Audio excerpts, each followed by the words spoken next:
പാകിസ്ഥാൻ എന്ന രാജ്യം എല്ലാ മര്യാദകളും ലംഘിച്ച് വെറും ഒരു പോർക്കിസ്ഥാനാണ് എന്ന് ഒരിക്കൽ കൂടി തെളിയിച്ചിരിക്കുന്നു.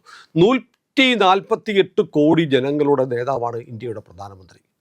ലോകത്തെമ്പാടും ആദരിക്കുന്ന ലോകത്തെ ഏറ്റവും പ്രമുഖനായ നേതാവ്. ലോകത്ത് എന്ത് പ്രശ്നമുണ്ടായാലും ആളുകൾ നോക്കുന്നത് നരേന്ദ്രമോദി എന്തു പറഞ്ഞു എന്ന് ലോക ജനത നോക്കുന്ന ആ നേതാവിൻ്റെ കൈ വെട്ടണമെന്ന് പാകിസ്ഥാനിലെ ഒരു മന്ത്രി പറഞ്ഞിരിക്കുന്നു. വെറുതെയല്ല, മാധ്യമങ്ങളുടെ മുന്നിൽ പാകിസ്ഥാനിലെ ക്ലൈമറ്റ് ചേഞ്ച് മിനിസ്റ്റർ മുസാദിഖ് മാലിക്, അവിടുത്തെ ഇൻഫർമേഷൻ മന്ത്രി അത്താമുള്ള തരാറും ചേർന്ന് ഒരു പത്രസമ്മേളനം നടത്തുന്നു.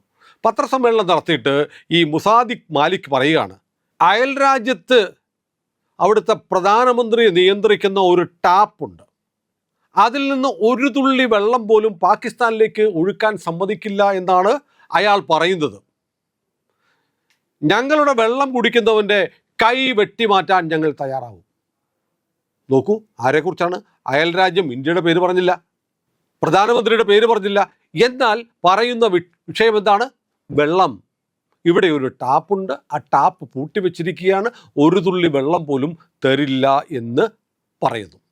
അങ്ങനെ ഒരു പ്രധാനമന്ത്രിയുണ്ട്, ഞങ്ങളുടെ വെള്ളം കൂടി മുട്ടിച്ചാൽ കൈവെട്ടും. കഴിഞ്ഞ ദിവസമാണ് പാകിസ്ഥാൻ്റെ പ്രതിരോധ മന്ത്രി ഖ്വാജ ആസിഫ് പറഞ്ഞത്, വെള്ളം, സിന്ധു നദീജലം പാകിസ്ഥാനിലേക്ക് ഇന്ത്യ ഒഴുക്കുന്നില്ലെങ്കിൽ ഇന്ത്യയുമായിട്ട് യുദ്ധം പ്രഖ്യാപിക്കും.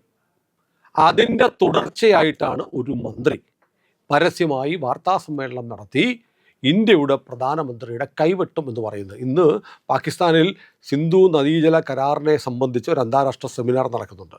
നമുക്കറിയാം, 1960 നെഹ്റു മുൻകൈയെടുത്ത് ലോകബാങ്കിൻ്റെ മധ്യസ്ഥതയിലാണ് ഈ കരാർ ഉണ്ടാക്കുന്നത്. ഈ കരാറിൽ നിന്ന് നമ്മൾ പിന്മാറാനുള്ള കാരണം എന്ന് പറയുന്നത്, നമുക്ക് പിന്മാറണമെന്ന് പണ്ടേ നരേന്ദ്രമോദിക്ക് താല്പര്യം ഉണ്ടായിരുന്നു, നമ്മൾ അതിനുവേണ്ടിയുള്ള നീക്കങ്ങൾ പണ്ട് മുതലേ ആരംഭിച്ചിരുന്നു.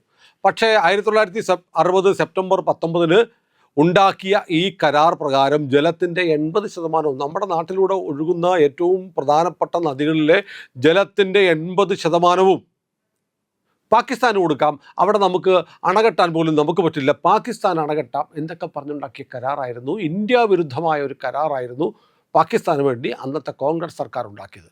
ഇതുമൂലം ഇന്ത്യയിലെ ഗ്രാമങ്ങളിൽ കൊടിയ വരൾച്ച, കൃഷിനാശം ഒക്കെ ഉണ്ടായിക്കൊണ്ടിരിക്കുമ്പോൾ പാകിസ്ഥാൻ ഈ വെള്ളം കൊണ്ട് സുഖിച്ച് മതിച്ച് പണമുണ്ടാക്കി നമ്മുടെ രാജ്യത്തെ നശിപ്പിക്കാനുള്ള ആയുധങ്ങളുമായി തീവ്രവാദികളെ പറഞ്ഞു വിടുകയായിരുന്നു. ഇത് അവസാനിപ്പിക്കാൻ ഒരു കാരണം നമ്മൾ നോക്കിയിരിക്കുകയാണ്. പഹൽഗാമിൽ മതം ചോദിച്ച് കാഫിറുകളെ തെരഞ്ഞു പിടിച്ച് കൊല്ലുന്ന ഭീകരാക്രമണം പാകിസ്ഥാൻ സ്പോൺസർ ചെയ്ത് നടപ്പാക്കിയത്. അതേ തുടർന്ന് നമ്മൾ തീരുമാനിച്ചു, രക്തവും വെള്ളവും ഒരുപോലെ ഒരുമിച്ചൊഴുകില്ല, അതുകൊണ്ട് ഭീകരവാദം മുന്നോട്ട് വെക്കുന്ന, ഭീകരരെ കയറ്റുമതി ചെയ്യുന്ന രാജ്യത്തിന് ഇനി വെള്ളം കൊടുക്കുന്നില്ല. 2028 സമ്പൂർണമായും സിന്ധു ജലം പാകിസ്ഥാനിലേക്ക് ഒഴുകുന്നത് നിലയ്ക്കാൻ വേണ്ടി നമ്മൾ കനാലുകൾ ഉണ്ടാക്കുന്നു, നദീ സംയോജന പദ്ധതികൾ നടപ്പാക്കുന്നു. അങ്ങനെ പാകിസ്ഥാൻ വല്ലാത്ത കെടുതിയിലേക്ക് മാറിക്കഴിഞ്ഞിരിക്കുന്നു. 2028 ആകുമ്പോഴേക്കും ഒരു തുള്ളി വെള്ളമില്ലാതെ പാകിസ്ഥാൻ തകർന്നടിയും.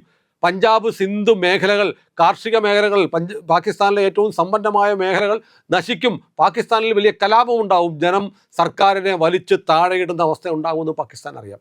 അതുകൊണ്ടാണ് ഈ വെള്ളത്തിന് വേണ്ടി ഇവർ മുറവിളി കൂട്ടുന്നത്.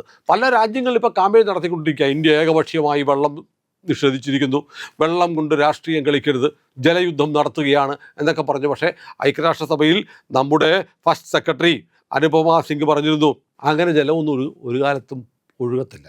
ഏകപക്ഷീയമായി നിങ്ങൾക്ക് വെള്ളം തരാൻ ഇന്ത്യക്ക് കഴിയില്ല. കാരണം നിങ്ങൾ ചെയ്യുന്നത് ഞങ്ങളുടെ വെള്ളം കുടിച്ച്, ഞങ്ങൾ തരുന്ന വെള്ളം കുടിച്ചിട്ട് നിങ്ങൾ ഞങ്ങളുടെ രാജ്യത്ത് രക്തപ്പുഴ ഒഴുക്കുകയാണ്. ഇന്ത്യയുടെ ഐക്യം തകർക്കാൻ, പരമാധികാരം തകർക്കാൻ ഭീകരവാദികളെ ഞങ്ങളുടെ വെള്ളം കുടിച്ചിട്ട്, ഞങ്ങളുടെ വെള്ളം ഉപയോഗിച്ച് പണമുണ്ടാക്കിയിട്ട് നിങ്ങൾ കയറ്റുമതി ചെയ്യുകയാണ്. അതുകൊണ്ട് ഇനി വെള്ളം തരണം എന്ന് നിങ്ങൾ വാശി പിടിച്ചിട്ട് കാര്യമില്ല. ഈ കരാറിൽ നിന്ന് ഞങ്ങൾ പിന്മാറിയിരിക്കുന്നു.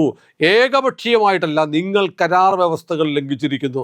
നമ്മൾ രണ്ടു രാജ്യങ്ങളും തമ്മിൽ സൗഹാർദ്ദപരമായ നിലപാടുണ്ടായിരുന്നപ്പോഴാണ് ഈ കരാറുണ്ടായത്.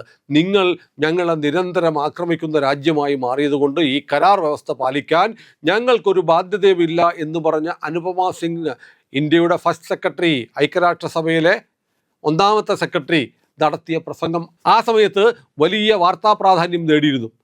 അതിൻ്റെ തുടർച്ച എന്നോണമാണ് ഇപ്പോൾ പാകിസ്ഥാൻ അനുഭവിച്ചു തുടങ്ങി. വെള്ളം കിട്ടാതെ അനുഭവിച്ചു തുടങ്ങി. പാകിസ്ഥാന് വല്ലാത്ത വരൾച്ചയിലേക്ക് പാകിസ്ഥാൻ മാറുകയാണ്.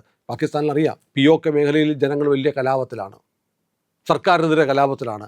1 കിലോ ഗോതമ്പിന് ഈ 700 രൂപ വരെയൊക്കെ വില കൊടുക്കേണ്ട അവസ്ഥയിലേക്ക് പാകിസ്ഥാൻ മാറിയിരിക്കുന്നു. 1 ചാക്ക് ഗോതമ്പിന് ആയിരക്കണക്കിന് രൂപ കൊടുക്കേണ്ട അവസ്ഥയിലേക്ക് പാകിസ്ഥാൻ മാറിയിരിക്കുന്നു.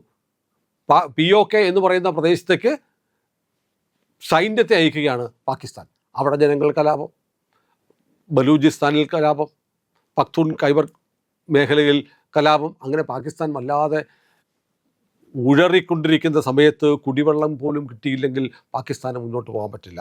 ഇന്നലെ ഈ പറഞ്ഞ മന്ത്രി മുസാദിഖ് മാലിക് പറയുണ്ടായി. അതിൻ്റെ കൂട്ടത്തിൽ ഞങ്ങളുടെ പ്രധാനമന്ത്രി ഷഹബാസ് ഷെരീഫും ഞങ്ങളുടെ ഫീൽഡ് മാർഷൽ അസീം മുനീറും ഇത് നോക്കിയിരിപ്പുണ്ട്. ഞങ്ങളുടെ വെള്ളം എന്ന് പറയുന്നത് ഞങ്ങളുടെ ജീവിതരേഖയാണ്. അതിനെങ്ങാനും തടസ്സം വന്നാൽ അത് ചുവന്ന രേഖയാക്കി ഞങ്ങൾ മാറ്റും, അല്ലെങ്കിൽ അത് ചുവന്ന രേഖയാണ് എന്നൊക്കെ പറഞ്ഞ് ഇയാളങ്ങ് തള്ളി മറിച്ചിട്ടുണ്ട്. ഇയാൾക്കറിയില്ല ഇന്ത്യ എന്ന് പറയുന്ന രാജ്യത്തിൻ്റെ ശേഷി എന്താണെന്ന്. ഉത്തർപ്രദേശ് എന്ന് പറയുന്ന സംസ്ഥാനം നിൻ്റെ ഈ പന്നിസ്ഥാനേക്കാളും വലുതാണ്. നിൻ്റെ രാജ്യത്ത് മുഴുവനുള്ള ജനങ്ങളെക്കാൾ കൂടുതൽ ജനം ഉത്തർപ്രദേശിലുണ്ട്. 148 കോടി ജനങ്ങളുടെ ആത്മാഭിമാനത്തെ ചോദ്യം ചെയ്യുന്ന തരത്തിലാണ് പാകിസ്ഥാൻ ഇങ്ങനെ സംസാരിക്കുന്നത്. ലോകത്ത് ഒരു രാജ്യവും മറ്റൊരു രാജ്യത്തിൻ്റെ നേതാവിൻ്റെ കൈവെട്ടും തലവെട്ടും എന്നൊന്നും പറയാറില്ല. കാരണം ഇത് പാകിസ്ഥാനാണ്. അവരെന്തും ചെയ്യും, എന്തും പറയും എന്നാണ്, എന്തും ചെയ്യുമെന്നല്ല. ഇത് പറയും എന്ന് പറഞ്ഞു കിടക്കുന്നതിന് ഒന്നും ചെയ്യത്തില്ല. പാകിസ്ഥാൻ അറിയാം ഒന്നും ചെയ്യാൻ പറ്റില്ല എന്ന്. ഈ ഓപ്പറേഷൻ സിന്ദൂറിൻ്റെ സമയത്ത് നമ്മൾ കണ്ടതാണ്. നമ്മൾ അടിച്ച് തകർത്ത് ഇവൻ്റെ നൂർഖാൻ എയർബേസ്, കിർന ഹിൽസ് എന്നും പറയും. അവിടെയൊക്കെ നമ്മൾ ബ്രഹ്മോസ് കൊണ്ട് അടിച്ച് പൊടിച്ച് തവിട് പൊടിയാക്കി. ഇന്ത്യക്ക് മുന്നിൽ പിടിച്ചു നിൽക്കാൻ വയ്യാതെ JD വാൻസിനെ വിളിച്ച് എങ്ങനെയെങ്കിലും ഒന്ന് യുദ്ധം അവസാനിപ്പിക്കാൻ ഇടപെടൂ എന്ന് പറഞ്ഞ് നിലവിളിച്ചത് പാകിസ്ഥാൻ്റെ പ്രധാനമന്ത്രി ഷഹബാസ് ഷെരീഫാണ്. അങ്ങനെ ഇന്ത്യയുമായുള്ള ഒരു പരിമിതമായ യുദ്ധത്തിൽ ദയനീയമായി പരാജയപ്പെട്ടിട്ട് ഒരന്തവും കുന്തവും ഇല്ലാതെ കള്ളം പറഞ്ഞ് ജനങ്ങളെ പറ്റിക്കുന്ന പ്രൊപ്പഗാൻഡ വാർ നടത്താൻ ശ്രമിക്കുന്ന ഈ രാജ്യം ഇപ്പോൾ വലിയ തിരിച്ചടി, യുദ്ധത്തിൽ തോറ്റു, വെള്ളവും കിട്ടാതായി. ആ അവസ്ഥയിൽ കൈകാലിട്ടടിക്കുകയാണ്. അതിൻ്റെ പേരിൽ ഇന്ത്യയെ ഭീഷണിപ്പെടുത്തി എന്തെങ്കിലും നേടാമെന്നാണ് കരുതുന്നതെങ്കിൽ ഇവൻ്റെയൊക്കെ തിരുനെറ്റിയിൽ ബ്രഹ്മോസ് വന്ന് വീഴും. ബ്രഹ്മോസിൻ്റെ കഥ അറിയാമല്ലോ. ബ്രഹ്മോസിൻ്റെ പിതാവായ ശിവതാണ്ഡുപിള്ള പലതവണ പറഞ്ഞ കഥയാണ്, നിങ്ങൾക്കൊക്കെ അറിയാം. എങ്കിൽ കൂടി ഈ സന്ദർഭത്തിൽ ഓർക്കാതെ വയ്യ. ദുബായിലെ ഒരു മിലിറ്ററി ഷോയിലിരിക്കുമ്പോൾ പല രാജ്യക്കാരും ഒന്ന് ബ്രഹ്മോസ് തരുമോ എന്ന് ചോദിച്ചു. അപ്പോൾ കൊടുക്കാമല്ലോ എന്ന് പറഞ്ഞു. അപ്പോൾ പാകിസ്ഥാൻ്റെ സൈനിക മേധാവിയും വന്നിട്ട് ചോദിച്ചു, അല്ലെ ഞങ്ങൾക്ക് തരുമോ എന്ന് ചോദിച്ചപ്പോൾ നിങ്ങൾക്ക് ഉറപ്പായിട്ട് തരും, ഫ്രീ ആയിട്ട് തരും എന്ന് ശിവതാണ്ഡുപിള്ള, മലയാളിയായ ശിവതാണ്ഡുപിള്ള, ബ്രഹ്മോസിൻ്റെ ആദ്യത്തെ CEO ആയിരുന്ന ശിവതാണ്ഡുപിള്ള പറഞ്ഞിരുന്നു. അതുപോലെ ഇവന് ബ്രഹ്മോസ് എന്ന് നമ്മൾ എഴുതി കാണിച്ചാൽ ഉടുമുണ്ടിൽ മൂത്രം പറ്റുന്ന ഇവനൊക്കെയാണ് ഇന്ത്യൻ പ്രധാനമന്ത്രിയുടെ കൈവെട്ടുമെന്ന് പറഞ്ഞിരിക്കുന്നത്. പക്ഷേ എന്തൊരു സംസ്കാരഹീനന്മാരാണ്.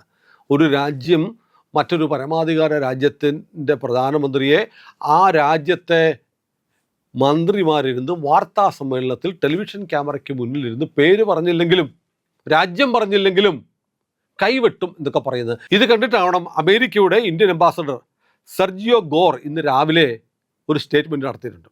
അതായത് ഇന്ത്യക്ക് ചുറ്റും വളരെ റഫ് ആൻഡ് ടഫായിട്ടുള്ള വളരെ പരുക്കനും വൃത്തികെട്ടവുമാരുമായിട്ടുള്ള എന്ന് പച്ച മലയാളത്തിൽ ഞാൻ വ്യാഖ്യാനിക്കാം ചില രാജ്യങ്ങളുണ്ട്. അവിടുത്തെ നേതാക്കന്മാർ രാവിലെ എണീറ്റ് വരുമ്പോൾ അവൻ്റെയൊക്കെ മൂഡ് അനുസരിച്ചിരിക്കും, വായി വരുന്നതൊക്കെ വിളിച്ചു പറയും. അതുപോലെ ഇന്നലെ പെണ്ണുമ്പിള്ള എടുത്ത് കുനിച്ച് നിർത്തി ഇടിച്ച് കാണും ഈ മുസാദിഖ് മാലിക്കിനെ. അതുകൊണ്ടായിരിക്കണം ഇവൻ രാവിലെ വന്നിട്ട് ഇന്ത്യൻ പ്രധാനമന്ത്രിയുടെ കൈ വെട്ടു എന്നൊക്കെ പറയാനുള്ള തൻ്റെ ഇടം കാണിക്കും. നാക്ക് കൊണ്ട് എന്തും പറയാം, പാകിസ്ഥാനിലിരുന്ന് എന്തും പറയാം.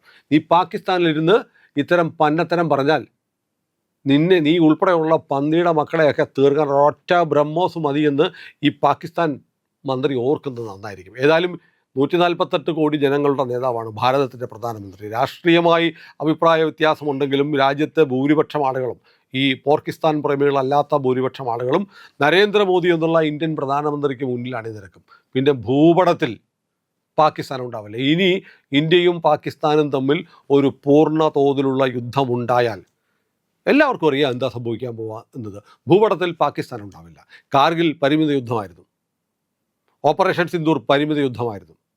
ഇനി ഉണ്ടാവുന്നത് ഒരു പൂർണ്ണ യുദ്ധത്തിലേക്ക് നിങ്ങൾ ഇന്ത്യയെ വലിച്ചിഴച്ചാൽ പാകിസ്ഥാൻ ചരിത്രമാകും. മാപ്പിൽ മാത്രം അവശേഷിക്കുന്ന ഒരു രാജ്യമായി പാകിസ്ഥാൻ മാറും. പിന്നീട് ഇപ്പോൾ പലസ്തീൻ എന്ന് കരയുന്നത് പോലെ ഈ പന്നികൾക്ക് പാകിസ്ഥാൻ എന്ന് പറഞ്ഞ് കരഞ്ഞു മെഴുകേണ്ട ഒരു കാലം വരും. ഏതായാലും പ്രധാനമന്ത്രി നരേന്ദ്രമോദിയുടെ ഒരു രോമം അല്ലെങ്കിൽ കാലിലെ ഒരു നഖം വെട്ടി ഈ മുസാദിക്ക് മാലിക്കിന് അയച്ചു കൊടുക്കാൻ ഇന്ത്യൻ സർക്കാർ തയ്യാറാവേണ്ടതാണ്. പക്ഷെ നമ്മൾ ഈ അല്പന്മാരെ ഒന്നും മൈൻഡ് ചെയ്യാറില്ല. വെടിക്കെട്ടുകാരനെ ഉടുക്കുകൂട്ടി പേടിപ്പിക്കുന്നു എന്ന് പറഞ്ഞതുപോലെയാണ് പാകിസ്ഥാൻ്റെ ഈ ഗോഗ്വ വിളികൾ. പ്രിയപ്പെട്ടവരെ, ഇത് വളരെ ദേശാഭിമാനം ഉണ്ടാവേണ്ട ഒരു സന്ദർഭമാണ്. ഒരു രാജ്യത്തെ അല്പനായ ഒരു മന്ത്രി നമ്മുടെ പ്രധാനമന്ത്രിയെ ശാരീരികമായി കൈകാര്യം ചെയ്യുമെന്ന് പേര് പറഞ്ഞില്ലെങ്കിലും രാജ്യം പറഞ്ഞില്ലെങ്കിലും ആരാണ് എന്ന് സൂചിപ്പിക്കുമാറ് പറഞ്ഞിരിക്കുന്നു എന്നുള്ളത് നമ്മുടെ രോഷം അണപൊട്ടി ഒഴുകേണ്ടുന്ന സന്ദർഭമാണ് എന്ന് മാത്രം ഓർമ്മിപ്പിച്ചുകൊണ്ട് ഈ വർത്തമാനം നിർത്താം. ഇന്ത്യ ലൈവ് ഇതുവരെ സബ്സ്ക്രൈബ് ചെയ്യാത്തവർ ഉറപ്പായിട്ടും ചെയ്യണേ.